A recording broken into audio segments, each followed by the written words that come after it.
What's up everyone, this is Y again, and in this video, I want to take a look at the Thorage enhancements for Halo 4 within the Insider flight, which means this is all just a work in progress and is subject to change.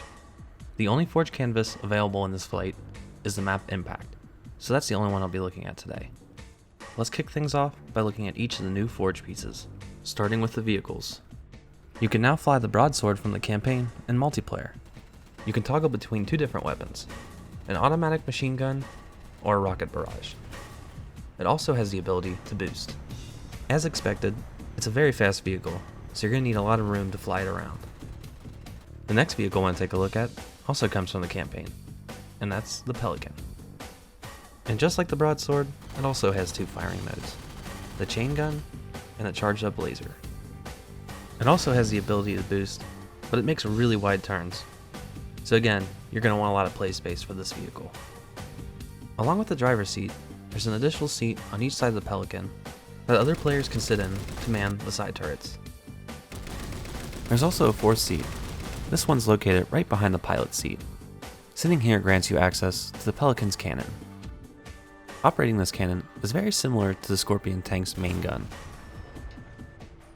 And as you can see, the Pelican is definitely a force to be reckoned with, especially if you have all four seats occupied. And for the last new vehicle that was added in the Thorage update, well, it's not as flashy as the others, but I still think it's a nice addition to the sandbox. And that's the Weaponless Warthog. And as you'd imagine, it's just like your regular Warthog, minus the turret. There's no additional seats or anything in the back, so you just have the driver's seat and passenger seat. And that'll cover all the vehicles. Now let's take a look at all the Forge pieces that have been added. We've got three new man cannons, the Daybreak Gravlift, the Daybreak man cannon, and the Monolith man cannon. The Gravlift takes you straight up and then pushes you off to the side. The Daybreak cannon gives us a more human aesthetic, while the Monolith man cannon gives us a more Forerunner design and shoots you a bit further than the Daybreak variant.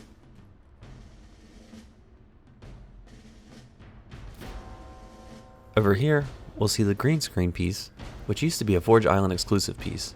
This will be especially useful for machinima makers who want to use custom backdrops. There's a lot of pieces to cover, so I'm going to pick the pace up here.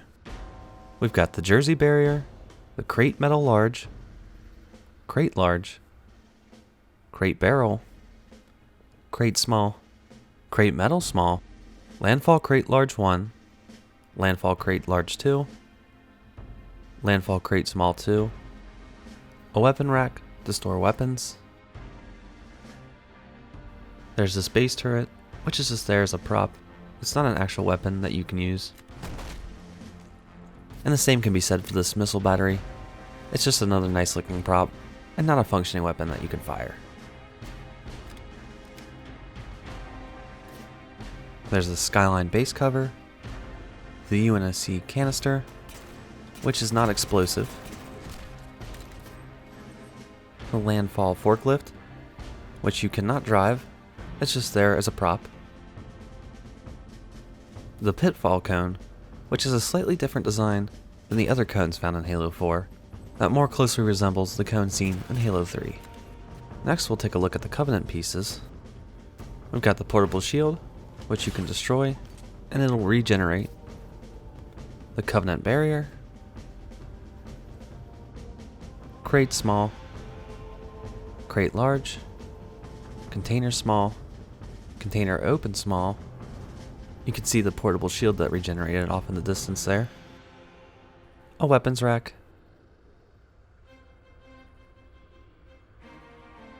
a base turret, which again is just a prop piece, not something you can actually man. A terminal screen. Now these next few go together. You have the Watchtower Base, the Watchtower Pod armed, and the Watchtower Pod unarmed. Now you can take either of the Watchtower Pods and place them on top, creating those little Covenant towers that you can see throughout the campaign. And then here is the armed one, which comes with three fully functional plasma cannons that you can shoot and even detach if you want to.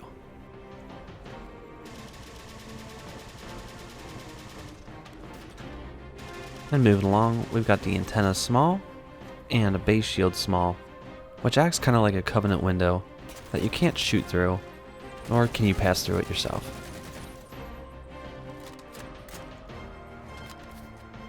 And the last two covenant pieces that were added, neither of which are drivable, so keep that in mind, are the Phantom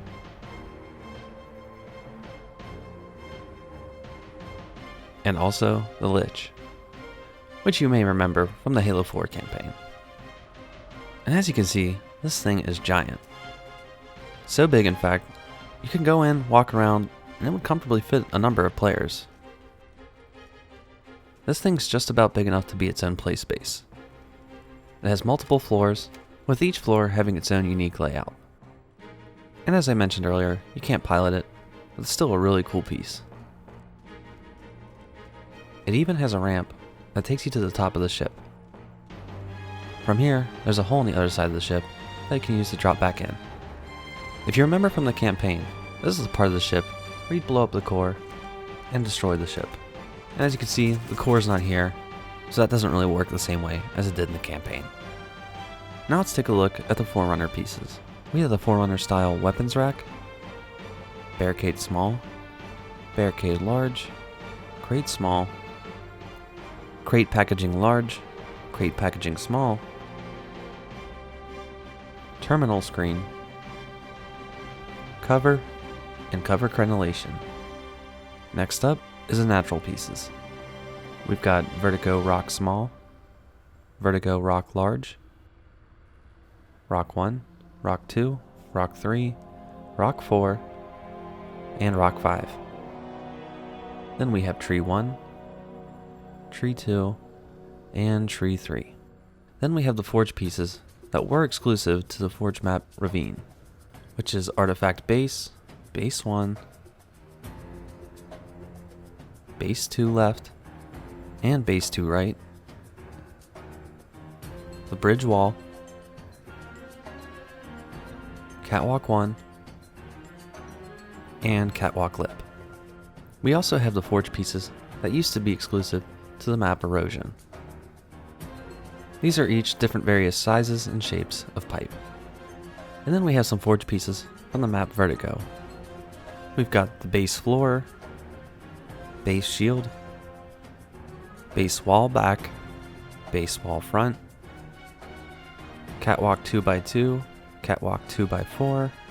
Then we have some pitfall pieces. We have both door top and bottom, which I think are actually the same piece. Then there's wall top, wall bottom, barrier small, barrier large, catwalk 2x2, catwalk 2x4, crate small, and crate large. Next, we have the landfall pieces, which is bridge small, medium, and large, door small and large, railing small, railing large, and then for the final generic pieces, there's door double, wall, door, wall alt, and the wall panel from the map Skyline. That covers all the new Forge pieces. Now let's take a look at what's been enhanced in this update. Since the launch of MCC, the Halo 4 trait zone piece has been pretty much unusable since you weren't able to edit the actual traits within the zone. That problem will now finally be fixed with the addition of a new trait zone properties menu. Within this new menu, you can now change the traits of the trait zone. Here's a quick example of it in action. I'll change the traits of a player inside the zone so that their jump height is at 300%, and they also have the speed boost visual effect. And just so you can see the effects more clearly, I'm going to grab a turret real quick, that way you can see it in third person. You'll see as I enter the zone, there's sort of a blue glow around me. That's the speed boost effect. And then when I jump, it's at 300%. Leaving the zone restores my traits back to normal, and re-entering reapplies those traits that I set. Another new feature that's been added to Halo 4's Forge is the ability to allow projectiles to enter teleporters. To set this up, you just take two teleporters and set the projectile option to true. Doing this will let projectiles, like the rocket from the rocket launcher, go through one teleporter and out the other. And for the last topic on this video that I just want to touch on real quickly is the increase in the budget and piece count. For the budget, you used to have a 10,000 spending limit, which has been increased, at least for this insider flight, to 30,000. And to give you a couple examples of the piece count increase, with the building blocks used to be limited to 100 pieces, but now you can have up to 300 pieces. And for my final comparison, I'll use the lights as an example. Before, you can only use up to a total of 4 lights. But with this update, you can now go up to 24 lights total.